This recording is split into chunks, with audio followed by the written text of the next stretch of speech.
Yes. Hello friends, कैसे हैं आप? आशा करता हूं आप अच्छे होंगे, आपके घर पर सब अच्छे होंगे। आज से हम लोग एनसीईआरटी बुक पढ़ना स्टार्ट कर रहे हैं। आज ये पहला क्लास है।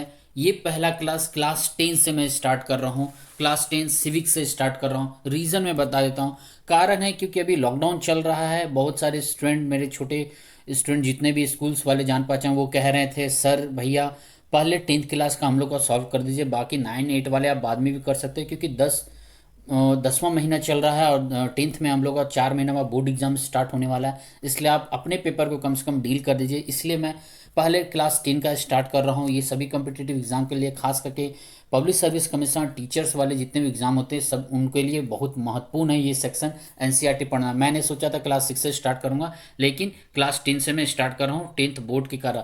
दूसरी बात ये, हिंदी इंग्लिश दोनों में मैं लेकर आऊँगा। अभी हिंदी से स्टार्ट किया हूं, उसका भी एक पीछे कारण है क्योंकि गवर्नमेंट स्कूल अभी बंद है, प्राइवेट स्कूल भी बंद है लॉकडाउन के कारण। तो गवर्नमेंट स्कूल में बहुत गरीब बच्चे पढ़ नहीं पा रहे हैं, जो भी साधन है उनको ट्यूशन लेना पड़ रहा है। तो इसलिए मैं चाहता हूँ मैं अपने जितना भी एफर्ट डाल सकता हूँ मैं फ्री ऑफ कॉस्ट में मेहनत कर रहा हूँ। उन लोगों को उनके भविष्य के लिए मेहनत कर, उनके घर वालों की खुशी के लिए मेहनत कर रहा हूँ। इसलिए पहले मैंने हिंदी से स्टार्ट किया, फिर मैं इंग्लिश लेके आऊँगा। मैं चैप्टर 1 बाय 1 एक एक चैप्टर पढ़ाऊँगा आप लोगों को। तो उसका समरी भी डालूंगा, फिर उसके बाद एमसीक्यूज भी डालता जाऊँगा। एमसीक्यू ऑलरेडी मैंने डाल दिया, आप देख लीजिएगा। चलिए, तो मैं कुछ कुमार स्वागत करता हूँ आप लोगों का आप ही के इस यूट्यूब चैनल में, जिसका नाम है IQ अड्डा एंड इजी लर्निंग। ठीक है, वीडियो पसंद आए तो लाइक शेयर कमेंट जरूर करिएगा, राइट। और यदि आप चैनल पर नए हैं तो सब्सक्राइब करना ना भूलें। सब्सक्राइब करके इसके बेल आइकन को दबा करके नोटिफिकेशन ऑन कर लीजिएगा, ठीक है। तो चलिए आज हम लोग स्टार्ट करते हैं सिविक्स क्लास 10 का पहला चैप्टर, जो नाम है पावर शेयरिंग, सत्ता साझेदारी। ठीक है, तो स्टार्ट करते हैं हम लोग। इसमें हम लोग क्या जानेंगे, क्या पढ़ेंगे, सब कुछ हम लोग देखते हैं, ठीक है। तो सबसे पहले क्लास स्टार्ट करने से पहले इसमें एक परिचय दिया जाता है। ये परिचय क्या है देख लेते हैं। वीडियो क्वालिटी सब कैसा होगा जरूर मुझे बताइएगा, ठीक है, ताकि मैं इस पर और इम्प्रूवमेंट कर सकूँ। यदि ओके रहेगा तो भी डन मारिएगा, ठीक है, थम्स अप जोड़ दीजिएगा, ठीक है। तो सबसे पहले परिचय जानते हैं हम लोग क्या स्टडी करेंगे इस सारी किताब में, इस एनसीईआरटी बुक क्लास 10 में, ठीक है। तो सबसे पहले हम लोग परिचय देखते हैं, सब ओके है, ठीक है। हाँ चलिए, सबसे पहले हम लोग परिचय देखते हैं, क्या है हम लोग को पढ़ना है। कहता है इस अध्याय के साथ हम लोकतंत्र की उस यात्रा को आगे बढ़ाएंगे जो पिछले साल शुरू हुई थी। पिछले साल हमने देखा था कि लोकतांत्रिक व्यवस्था में सारी ताकत किसी एक अंग तक सीमित नहीं होती। विधायिका, कार्यपालिका और न्यायपालिका के बीच पूरी समझ के साथ सत्ता को विकेंद्रित कर देना लोकतंत्र के कामकाज के लिए बहुत जरूरी है। मतलब ये कह रहा है कि कार्यपालिका, विधायिका और न्यायपालिका में सत्ता को बंटवारा करने से ये व्यवस्था अच्छा होता है। पहले 3 अध्यायों में हम सत्ता के बंटवारे पर सोच विचार को आगे बढ़ाएंगे। पहले 3 चैप्टर में हम लोग क्या करेंगे, पावर शेयरिंग, सत्ता को बांटा जाता है। मतलब क्यों पढ़ेंगे हम लोग इसके बारे में, क्योंकि पावर किसी एक हाथ में नहीं रहेगा, ये अलग अलग हाथों में रहेगा, स्तर पर होगा। भारत के संदर्भ में यदि मैं पढ़ूं, जानूं या बताऊं तो यहाँ पर 3 स्तर है, केंद्र पर है, राज्य और पंचायती राज व्यवस्था है, लोकल है, ठीक है। आइए हम बेल्जियम और श्रीलंका की 2 कथाओं के साथ शुरुआत करते हैं। हम लोग एग्जाम्पल के, हम लोग ये जो सत्ता का बंटवारा जो है हम लोग कैसे जानेंगे, बंटवारे हम लोग 2 एग्जाम्पल लेंगे, बेल्जियम और श्रीलंका के बारे में। यहाँ से हम लोग समझेंगे सत्ता का बंटवारा कैसे होता है, क्यों जरूरी है ये सब, ठीक है। आगे दिया है, ये दोनों घटनाएं बताती है कि ये दोनों घटनाएं बताती, सॉरी कहाँ चले गए हम लोग, ठीक है। ये दोनों घटनाएं बताती है कि विभिन्न लोकतांत्रिक शासन पद्धतियां सत्ता के बंटवारे की मांग में किस तरह निपटती है।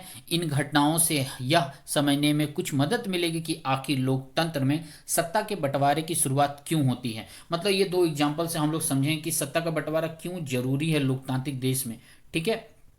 क्यों ये जरूरी है कि सत्ता को बंटवारा करना है या नहीं करने से क्या दिक्कतें आती हैं, क्या परेशानियां, क्या मुश्किलें आती हैं लोगों में और सरकार में, ठीक है। तो इससे हम सत्ता के बंटवारे पर उन उन रूपों पर बातचीत कर सकेंगे। सॉरी क्या हो गया, ओके वेट, यस, ठीक है, बातचीत कर सकेंगे जिनकी चर्चा अगले 2 अध्यायों में की गई है। मतलब हम लोग इसको सेक्शन में बांटा गया, तो पहले 3 चैप्टर हम लोग पावर शेयरिंग के बारे में पढ़ेंगे, सत्ता साझेदारी। पहले हम लोग चैप्टर में बेल्जियम और श्रीलंका के बारे में अध्ययन करेंगे। तो चलिए स्टार्ट करते हैं। वीडियो ज़्यादा लंबा होगा तो जो बताएगा मैं छोटे छोटे वीडियोज़ बनाकर इसके डालना शुरू करूँगा, ठीक है। चलिए, तो मैं थोड़ा सा इधर एडजस्ट कर लेता हूँ, यस, ठीक है। यहाँ तक मेन मैं पॉइंट देखना शुरू करता हूँ। चलिए स्टार्ट करते हैं बेल्जियम और श्रीलंका के बारे में, ठीक है। सॉरी, चलिए, तो लिखा हुआ है बेल्जियम और श्रीलंका, यहाँ से स्टार्ट करते हैं, ठीक है। बेल्जियम यूरोप का एक छोटा सा देश है। क्षेत्रफल में हमारे हरियाणा राज्य से भी छोटा है। इसकी सीमाएं फ्रांस, नीदरलैंड, जर्मनी और लग्जमबर्ग से लगती है। इसकी आबादी 1 करोड़ से थोड़ी अधिक है, यानी हरियाणा की आबादी के करीब आधी। सबसे पहली बात, बेल्जियम कहाँ है? तो यूरोप में। जितने भी पब्लिक सर्विस कमीशन के स्टूडेंट ये वीडियो देख रहे हैं, देखेंगे, और जो भी टीचर्स वाले हैं और यूजीसी नेट जीआरएफ वाले जो भी हैं, देखिएगा तो ये सब पॉइंट आउट करना स्टार्ट कर दीजिए, एमसीक्यू बनाना स्टार्ट कर दीजिएगा, ठीक है। तो बेल्जियम का है, सबसे पहले ये यूरोप का एक हिस्सा है, ठीक है। बेल्जियम से सटे हुए कौन कौन से सीमाएं? तो फ्रांस के आते हैं, नीदरलैंड के हैं, जर्मनी के हैं और लग्जमबर्ग के हैं, ठीक है। क्लियर यहाँ तक? इसकी आबादी क्या इन कंपेरिजन हरियाणा राज्य से की आधी है, ठीक है। आगे चलते हैं। इस छोटे देश में, यहाँ पर है, ठीक है, यहाँ से स्टार्ट करें। इस छोटे देश के समाज की जातीयता बुनावट, एक्चुअली यहाँ बनावट होना चाहिए, बी बू हट जाएगा, ठीक है। थोड़ा सा टाइपिंग मिस्टेक हो जाता है किताब में भी, ठीक है। ये पीडीएफ पे डाउनलोड किया हुआ है, ठीक है। बनावट बहुत जटिल है। देश की कुल आबादी का 59% हिस्सा फ्लेमिश इलाके में रहता है और डच बोलता है। शेष 40% लोग वेलोनिया के क्षेत्र में रहते हैं और फ्रेंच बोलते हैं। देखिए, बंटवारा कर दिया गया है। पूरा बेल्जियम में 100% की आबादी है, ठीक है। 100% यदि पॉपुलेशन उसमें है, तो इसमें क्या है कि 59%, ये जो 59% एक है और एक तरफ 40% है, ठीक है। 59% वाले अलग एरिया में रहते हैं, 40 वाले अलग एरिया में रहते हैं, ठीक है। और 59% वाले डच बोलते हैं। ये 59% जो बोलने वाले लोग हैं, ये क्या बोलते हैं? डच बोलते हैं। और 40% वाले लोग क्या बोलते हैं? फ्रेंच बोलते हैं। यहाँ पर देखिए मार्क किया हुआ है। क्लियर यहाँ तक? आगे दिया हुआ है, शेष 1% लोग जर्मन बोलते हैं। और 1% कितने हैं जर्मन में? तो 3 हिस्सा में पॉपुलेशन बांट देंगे हम लोग, तो 59, 40 एंड 1%। क्लियर है? 3 हिस्सा में मैंने 100% बांट दिया, ठीक है। आगे कहता है, राजधानी ब्रुसेल के 80% लोग फ्रेंच बोलते हैं और 20% लोग डच बोलते हैं। तो यहाँ की राजधानी भी पता चल गया हमें। ब्रसल्स की राजधानी, बेल्जियम की राजधानी क्या है? ब्रसल्स है, ठीक है। यहाँ पर 80% लोग फ्रेंच बोलते हैं और 20% लोग डच बोलते हैं, ठीक है। आगे देखते हैं क्या कहता है। अल्पसंख्यक फ्रेंच भाषाई लोग तुलनात्मक रूप में ज़्यादा समृद्ध और ताकतवर रहे हैं। बहुत बाद में जाकर आर्थिक विकास और शिक्षा का लाभ पाने वाले डच भाषाई लोगों को इस स्थिति से नाराजगी थी। इसके चलते 1950 और 60 के दशक में फ्रेंच और डच बोलने वाले समूहों के बीच तनाव बढ़ने लगा। मतलब कह रहा है कि वहां पर क्या था कि जो कम मेजोरिटी वाले थे, जो 20% वाले जो लोग थे, ये 80% पर भारी पड़ रहे थे, ठीक है। 20% वाले 80% पर भारी पड़ रहे थे। कहने का मतलब डच वाले फ्रेंच पर भारी पड़ रहे थे, ठीक है। ये आर्थिक स्थिति से मजबूत थे, समृद्ध थे ये लोग, ठीक है, ताकतवर थे, शासन इन्हीं का चल रहा था, ठीक है। मतलब कम लोग ज्यादा पर भारी पड़ रहे थे, जैसे अंग्रेज लोग भारत में हो गए थे, ठीक है। तो 50 और 60 के दशक में ये मामला बहुत खराब हो गया और लोगों के बीच मतलब अनबन स्टार्ट हो जाता है, ठीक है। टकराव, खास करके ब्रुसेल, उसकी राजधानी, बेल्जियम की राजधानी जो ब्रुसेल्स थी, वहां पर खास करके ये टकराव देखने को मिलता है, ठीक है। पीडीएफ हिल जाता है, कोई बात नहीं, ठीक है। यहाँ ब्रुसेल्स में खास करके देखा जाता है, ठीक है। आगे है, यह एक विशेष तरह की समस्या थी। डच बोलने वाले लोग संख्या के हिसाब से अपेक्षाकृत ज्यादा थे, लेकिन धन और समृद्धि के मामले में कमजोर और अल्पमत थे। मतलब जनसंख्या में ज्यादा थे, लेकिन पैसों के मामले में और समृद्धि के मामले में अच्छे नहीं थे। आइए इस स्थिति की तुलना एक और देश से करें। श्रीलंका एक द्वीपीय देश है। इसे मैं थोड़ा सा जूम कर लूं ताकि मदद मिले। यस, आइए इस स्थिति की तुलना एक देश से करें। श्रीलंका एक द्वीपीय देश है जो तमिलनाडु के दक्षिणी तट से कुछ किलोमीटर दूर पर स्थित है। इसकी आबादी करीब 2 करोड़ है, यानी हरियाणा के बराबर। तो बेल्जियम का राजधानी कितना था? हरियाणा का आधा, 1 करोड़ से कुछ ज्यादा। और श्रीलंका का कितना है? 2 करोड़ है, लगभग हरियाणा के बराबर है पॉपुलेशन, ठीक है, बराबर है। दक्षिण एशिया के अन्य देशों की तरह श्रीलंका की आबादी में भी कई जातीय समूहों के लोग हैं। जिस तरह अलग अलग कंट्री में रहते हैं, तो यहाँ भी अलग अलग जाति धर्म के लोग रहते हैं, ठीक है। सबसे प्रमुख सामाजिक समूह सिंहालियों का है, जिनकी आबादी कुल जनसंख्या का 74% है। फिर तमिलों का नंबर आता है, जिसकी जनसंख्या कुल जनसंख्या में 18% है, ठीक है। मतलब अब यहाँ पर 100% हो गए। अब 100% में 2 ग्रुप बांटा गया। पहला ग्रुप में क्या है? पहले ग्रुप में 74% है, ठीक है। 74% है। और दूसरा ग्रुप में है कितना, 18% है। तो 74% में कौन जाते हैं, सिंहालीज आते हैं, ठीक है। और 18% में कौन आते हैं, तमिल लोग आते हैं। क्लियर यहाँ तक। आगे चलते हैं हम लोग, देखते हैं क्या कहता है। 80%। श्रीलंकाई, अब वो तमिलों में भी दो समूह, अब जो 18% थे वो तमिल वाले, वो दो ग्रुप में बटे हुए थे। वो दो ग्रुप कौन थे वो देखते हैं हम लोग। कहाँ गया, देखिए वो दो ग्रुप कौन थे। दो मूल के तमिल 13% और हिंदुस्तानी तमिल जो औपनिवेशिक शासन में बागानों में काम करने के लिए भारत से लाए गए थे। मतलब 18% जो तमिल थे वो दो हिस्सों में बटे हुए थे। एक मूल तमिल थे जो 13% में थे, और बचे हुए हिंदुस्तानी तमिल थे जो औपनिवेशिक शासन काल में वहां पर लाए गए थे। मतलब जब वो आजाद नहीं हुआ था तब वो लाए गए थे, ठीक है। यहाँ तक आगे आगे आगे कहता है, मौजूदा श्रीलंका के नक्शे पर गौर करें तो पाएंगे कि तमिल मुख्य रूप से उत्तर और पूर्वी प्रांतों में आबाद हैं। अधिकतर सिंहाली भाषाई लोग बौद्ध हैं, जबकि तमिल भाषाई लोगों में कुछ हिंदू और कुछ मुसलमान हैं। मतलब सिंहाली लोग कौन से हैं, याद रखिएगा, 74% वाले सिंहाली थे, और वो क्या थे, वो बौद्धिस्ट थे। क्लियर है। 18% वाले कौन थे, तमिल थे, जिसमें दो हिस्सा बढ़ गया था। पहला क्या था, वो मूल थे, मेरा हेरिडिटी थे, और एक कॉलोनी स्टेट से आए थे, दो हिस्सा इनका बढ़ गया था, ठीक है। और ये हेरिडिटी वाले मूल जो थे वो 13% में थे, और रिमेनिंग वाले ये बाहर से हिंदुस्तानी लोग आए थे। यहाँ तक क्लियर है। अब कहता है जो 18% में जो तमिल लोग, उसमें भी दो हिस्सा बटे हुए थे भाषाई आधार पर। कौन, एक हिंदू थे, और धर्म के आधार पर, धर्म के आधार पर तो हिंदू और मुसलमान बटे हुए थे। क्लियर यहाँ तक, ओके है। आगे चलते हैं। कहता है श्रीलंका यहाँ पर है, ठीक है, यहाँ से स्टार्ट करेंगे। श्रीलंका की आबादी में ईसाई लोगों का हिस्सा 7% है, और वे सिंहाली और तमिल दोनों भाषाएं बोलते हैं। तो श्रीलंका में जो बचे, जैसे कि 74 हो गया, 18 हो गया, और एक 7% हो गया। तो ये 60% कौन थे, ये लोग क्रिश्चियन थे, ठीक है, ईसाई थे ये लोग। और ये लोग क्या थे, सिंहाली और तमिल दोनों बोलते थे, सिंहाली प्लस तमिल दोनों भाषा बोलते थे। क्लियर यहाँ तक। अब जरा सोचिए कि ऐसी स्थिति में क्या हो सकता था। बेल्जियम, अच्छा ये कुछ और है, आगे हम लोग पढ़ेंगे, ठीक है। अच्छा हाँ, यहीं पर है, नीचे से आएंगे हम लोग, ठीक है, यहाँ से होगा, ठीक है। अच्छा एक मिनट, श्रीलंका के बारे में तो हम लोग देख लें, बेल्जियम के बारे में हम लोग थोड़ा सा ये देखते हैं। इसके मैप ऊपर दिया हुआ है बेल्जियम के बारे में, तो देखिए मैप क्या दर्शाता है। सबसे पहले मैप दर्शाता है, यहाँ पर मैप पर ध्यान दीजिएगा थोड़ा सा। ये जो भगवा कलर का है, जो हल्का सा ऑरेंज टाइप का, ये छोटा सा हिस्सा देख रहे हैं, ये छोटा सा, ये क्या, ब्रुसेल राजधानी हो गया इसका। क्लियर है। अब ये रेड वाले फ्रेंच भाषाई, मतलब ये वाला सेक्शन फ्रेंच भाषाई लोग हैं, ठीक है। क्लियर है यहाँ तक।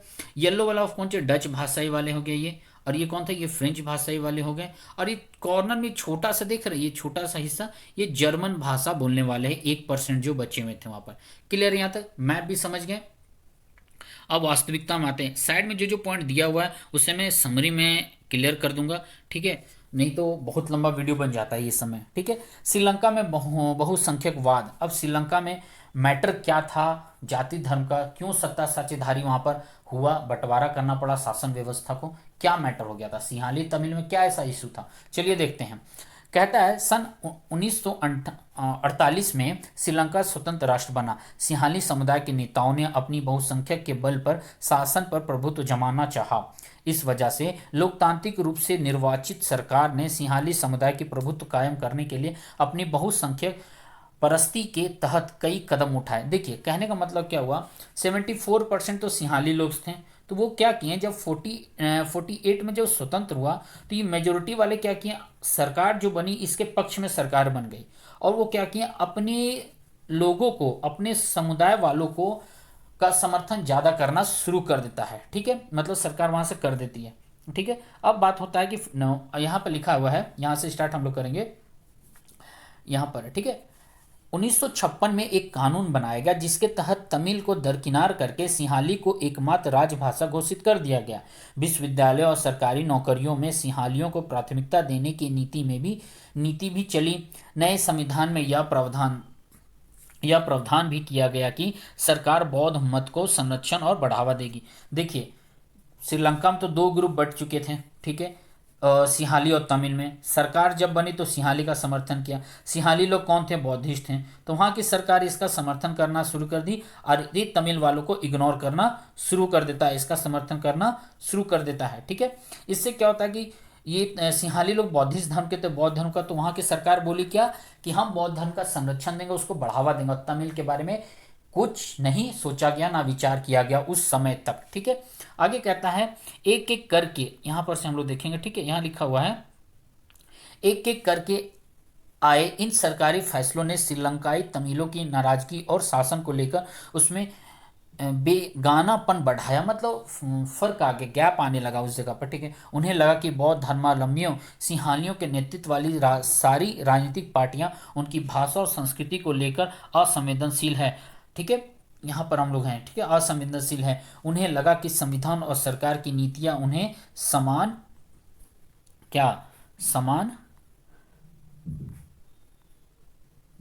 एक मिनट, समान राजनीतिक अधिकारों से वंचित कर रही है। नौकरियों और फायदे के अन्य कामों में उनके साथ भेदभाव हो रहा है और उनके हितों की अनदेखी की जा रही है। परिणाम यह हुआ कि तमिल और सिंहाली समुदायों के संबंध बिगड़ते चले गए। मतलब फाइनली तमिल वाले लोग महसूस करने लगे कि ये सिंहाली लोग हमारे अधिकार को, हमारी संस्कृति को, हमारे परंपरा को, हमारे जाति भाई समुदाय को, भाईचारे को, इस समाज में एक देश में दो भाई के रूप में बंट रहे हैं, इन सबको दबाया जा रहा है ना, इसे इग्नोर किया जा रहा है। तो ये मामला दिन पर दिन खराब होता चला गया। तो आज़ादी 1948 में हुई।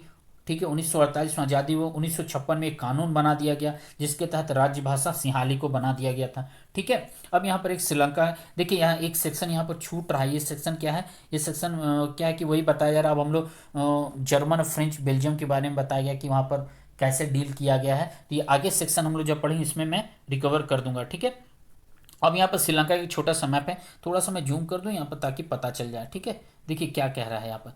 देखिए येलो सेक्शन जो है यहाँ पर, ये येलो सेक्शन क्या है? सिंहाली है वाले हैं। ये येलो सेक्शन सिंहाली वालों का है। ठीक है, फिर आता है जो लाइट ऑरेंज और रेड मिला हुआ कलर है, जो ये क्या है? श्रीलंकाई तमिल वाले हैं। ये क्या है? श्रीलंकाई तमिल वाले हैं। फिर ये ब्राउन कलर का जो ये दिख रहा है, ये जो सेक्शन है जो मैं सर्कल कर रहा हूँ अभी, ये कौन सा है? ये तमिल, भारतीय वंश वाले तमिल जो उपनिवेशवाद से आए थे। और लास्ट का ये जो सेक्शन दिख रहा है dot dot dot dot dot, ये मुसलमान वाले। ये देखिए छोटा छोटा डॉट में यहाँ पर दिया हुआ है, यहाँ पर। ठीक है, छोटे छोटे डॉट में दिया हुआ है। ये अलग अलग क्षेत्र में बटे हुए थे, बसे हुए थे। ठीक है, क्लियर यहाँ तक? आगे चलते हैं, देखते हैं क्या कहता है। श्रीलंका का मैप समझ लिए। मैप फिर से बता दे रहा हूँ, इस साइड वाले जो सेक्शन है मैं समरी में डील कर लूंगा। ठीक है, नहीं तो वीडियो बहुत बड़ा बन जाएगा। ठीक है, आगे कहते हैं, कहता क्या है? श्रीलंकाई तमिलों ने अपनी राजनीतिक पार्टियां, यहां से हम लोग पढ़ रहे हैं, ध्यान दीजिएगा, गड़बड़ मत करिएगा। ठीक है, यहां से। ठीक है, श्रीलंकाई तमिलों ने अपनी राजनीतिक पार्टियां बनाई और तमिल को राजभाषा बनाने, क्षेत्रीय स्वायत्तता हासिल करने तथा शिक्षा और रोजगार में समान अवसरों की मांग को लेकर संघर्ष किया। तमिल लोग अगेंस्ट उतर गए हर सेक्टर में। ठीक है, आगे कहता है संघर्ष किया, लेकिन तमिल तमिल की आबादी वाले इलाके में स्वायत्तता की उनकी मांगों को लगातार नकारा गया। 1980 के दशक तक उत्तर पूर्वी श्रीलंका में स्वतंत्र तमिल इलम सरकार बनाने की मांग को लेकर अनेक राजनीतिक संगठन बने। देखिए 48 में आज़ादी मिली, 56 में वो कानून बना दिया गया, धीरे धीरे और मामला खराब होता चला गया, माहौल बिगड़ गया। तो 80 के दशक आते आते उत्तर पूर्वी जो श्रीलंका के हिस्सा, वहां पर जो तमिल बसे हुए थे, वो क्या करते हैं? अपनी सरकार बनाने का मांग किया और कुछ कुछ पार्टियां भी बनाने लगते हैं। इसमें डिटेल में एक्स्ट्रा बहुत कुछ है बताने को। ठीक है, तो वहां पर तमिल भाषा में सरकार को क्या कहते हैं? इलम कहते हैं। ये सवाल पूछ सकता है एमसीक्यू में। ठीक है, स्कूल वाले एमसीक्यू जो एग्जाम होते हैं उसमें पूछ सकता है। ठीक है, ये अच्छा, अभी खास करके मैंने ये क्यों स्टार्ट कर दिया, क्योंकि अभी पता चला केंद्रीय विद्यालय का मिड सेम एग्जाम स्टार्ट हो चुका है। ठीक है, कुछ स्टेट में स्टार्ट हो चुके हैं, तो इसलिए बस गिन के 3.5 महीने 4 महीने बचे हैं बोर्ड एग्जाम का, इसलिए मैंने सोचा अब स्टार्ट करना बहुत जरूरी है। ठीक है, चलिए आगे क्या कहता है? श्रीलंका में दो, यहाँ पर है। ठीक है, श्रीलंका में दो समुदायों के बीच पारस्परिक अविश्वास ने बड़े टकराव का रूप ले लिया। यह टकराव गृह युद्ध में परिणत हुआ। फाइनली वो तमिल और सिंहाली इतना खराब बिगड़ गए आपस में कि गृह युद्ध में परिवर्तन हो गया, आपसी लड़ाई में बदल गया। ठीक है, आगे क्या कहता है देखते हैं। परिणाम स्वरूप दोनों पक्षों में हजारों लोग मारे जा चुके थे। अनेक परिवार अपने मुल्क से भागकर शरणार्थी बन गए हैं। इससे भी कई गुना ज्यादा लोगों की रोजी रोटी चौपट हो गई है। आपने पढ़ा है 10वीं कक्षा के अच्छा 10वीं कक्षा का जो इकोनॉमी सेक्शन उसके बारे में बताया गया। ठीक है, 10वीं कक्षा के अर्थशास्त्र की पाठ्य पुस्तक के पहले अध्याय में कि हमारे एक मिनट हमारे क्षेत्र के देशों में आर्थिक विकास, शिक्षा और स्वास्थ्य के मामले में श्रीलंका का रिकॉर्ड सबसे अच्छा है, पर वहां के गृह युद्ध से मुल्क के सामाजिक, सांस्कृतिक और आर्थिक जीवन में काफ़ी परेशानियां पैदा हुई और यह 2009 में यह गृह युद्ध अंत होता है। तो 48 याद रखिए, पूरा श्रीलंका से रिलेटेड क्या क्या याद रखना है देख लीजिए, एक बार रिवाइज कर देता हूँ मैं। 74%, 18%, 7%, ठीक है। ये सिंहालीस थे, ये क्या थे, ये तमिल थे, ये ईसाई थे, ठीक है, क्रिश्चियन थे, ठीक है, चर्च वाले लोग थे ये। क्लियर। यहाँ पर दो गुटों में सिंहाली और तमिल के बीच में फाइट होना शुरू हो जाता है, गृह युद्ध होता है। 48 में आज़ादी मिलती है, 56 में राज्य भाषा बना देता है। 80 के दशक तक ये क्या करते हैं, 80 के दशक तक अलग अलग संगठन, राजनीतिक पार्टियां बनाना शुरू करती हैं। गृह युद्ध स्टार्ट हो जाता है, जो अंत में जाकर के 2009 में ये गृह युद्ध खत्म होता है। यहाँ तक क्लियर है सबको श्रीलंका के बारे में, ठीक है। अच्छा, क्षेत्र कहाँ से, तो नॉर्थ ईस्ट वाले क्षेत्र में तमिल वो लोग ज़्यादा एक्टिव हो चुके थे, ठीक है। आगे चलते हैं क्या कहता है। अब आते हैं बेल्जियम के बारे में हम लोग पढ़ते हैं, ठीक है। बेल्जियम क्या कहता है, ठीक है। बेल्जियम की साझेदारी, श्रीलंका में तो युद्ध हो गया था, बेल्जियम के बारे में देखते हैं क्या कह रहा है, ठीक है। बेल्जियम के नेताओं ने श्रीलंका से अलग रास्ता अपनाने का फैसला किया। उन्होंने क्षेत्रीय अंतरों और सांस्कृतिक विविधता को स्वीकार किया। 1970 और 93 के बीच उन्होंने अपने संविधान में 4 संशोधन सिर्फ इस बात के लिए किए कि देश में रहने वाले किसी भी आदमी को बेगानापन का एहसास ना हो और सभी मिलजुल कर रह सके। देखिए श्रीलंका में लड़ाई हो गया, लेकिन बेल्जियम में क्या हुए थे, फ्रेंच और डच भाषाई लोग मिलकर कदम बढ़ाएं, ठीक है। तो 70 और 93 के बीच में 1970 और 93 के बीच में 4 बार संशोधन सिर्फ इसलिए किया गया ताकि एकता ला सके वहां पर, ठीक है। क्लियर, यहां तक क्लियर है, मिलजुल कर रह सके। आगे लिखता है, उन्होंने इसके लिए जो व्यवस्था की वह बहुत ही कल्पनाशील है तथा कोई और देश ऐसा नहीं कर पाया। बेल्जियम के मॉडल, विशेष जानकारियों के लिए बॉक्स देखें, ठीक है।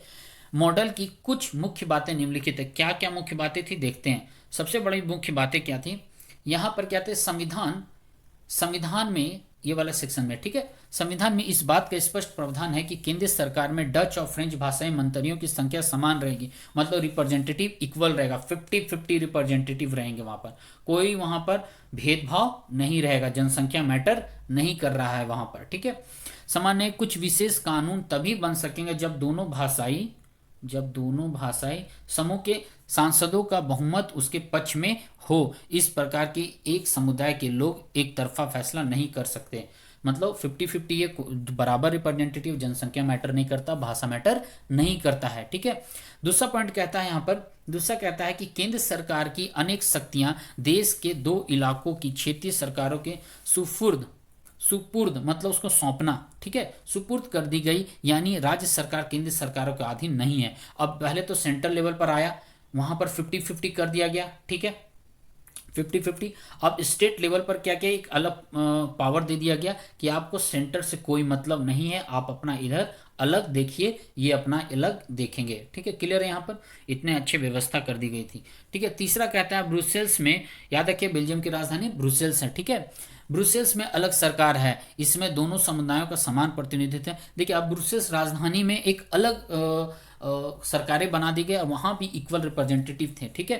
फ्रेंच भाषाई लोग ब्रुसेल्स के समान प्रतिनिधित्व के इस प्रस्ताव को स्वीकार किया, क्योंकि डच भाषाई लोगों के केंद्रीय सरकार की बराबरी का प्रतिनिधित्व स्वीकार किया था, ठीक है। वहां पर इक्वालिटी था, ठीक है। एक मैप यहाँ पर दिखाया गया कि यहाँ पर बताया गया कि बेल्जियम में देखिए दोनों भाषा में लिखा हुआ है, ये भाषा मुझे तो नहीं पता, आपको पता होगा तो देख लीजिएगा, ठीक है। एक फ्रेंच यहाँ पर है, एक डच भाषा में, ठीक है। ग्रैंड पैलेस लिखा हुआ है फ्रेंच में है ये बार, ग्राटो मार्केट डच में ग्राटो मार्केट कोई बात नहीं, चलिए अपने अपने भाषा है, ठीक है, मैं इंसल्ट नहीं कर रहा हूँ, ठीक है, कोई बात नहीं। ये साइड वाले सेक्शन गृह युद्ध क्या है, गृह युद्ध में जब लोकल एरिया में बात बिगड़ जाते हैं सिर्फ गृह युद्ध कहते हैं, आपके पास बुक होगा आप इसे देख लीजिएगा ये सारे सेक्शन को, ठीक है। एक और सेक्शन दिया हुआ है केंद्र और राज्य, यहाँ पर है, ठीक है, यहाँ पर हम लोग हैं, ठीक है। केंद्र और राज्य सरकारों के अलावा यह एक तीसरे स्तर की सरकार भी काम करती है, यहाँ पर तीसरा स्तर का सरकार भी था, यानी सामुदायिक सरकार, ठीक है।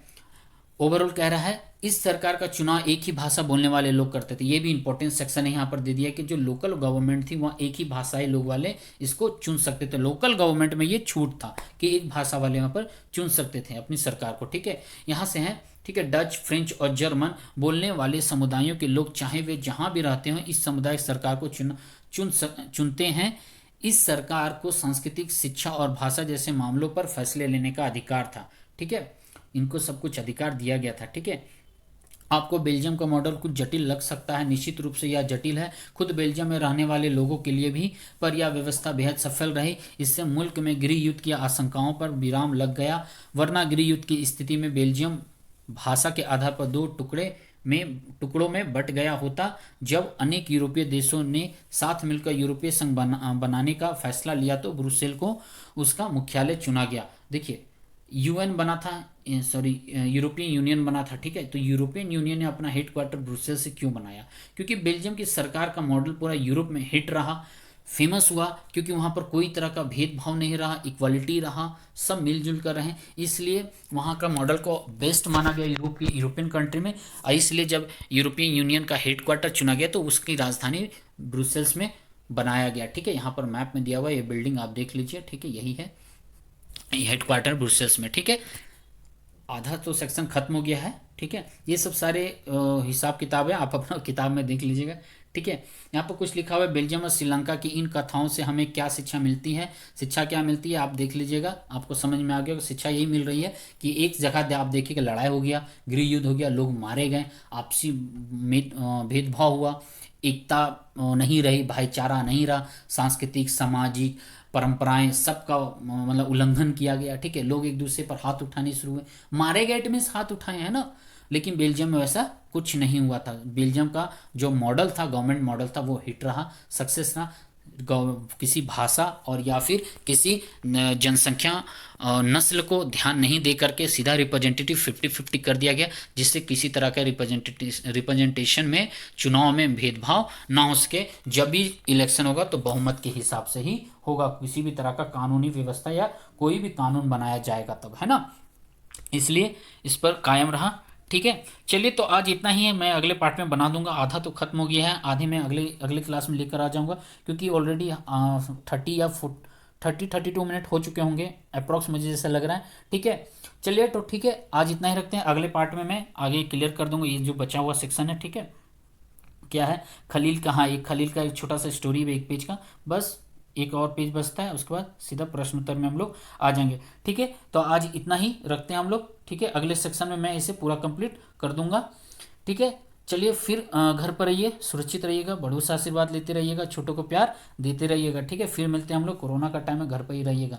वीडियो पसंद आए तो लाइक शेयर कमेंट जरूर करिएगा, चैनल पर नए तो आप सब्सक्राइब करना ना भूले। याद रखिएगा चैनल का नाम है IQ अड्डा, यूट्यूब पर जाकर के सर्च करिएगा IQ अड्डा, येलो वाला लोगो सर्कल जैसा है, गोल जैसा लोगो है, उसी को देखकर सब्सक्राइब करिएगा।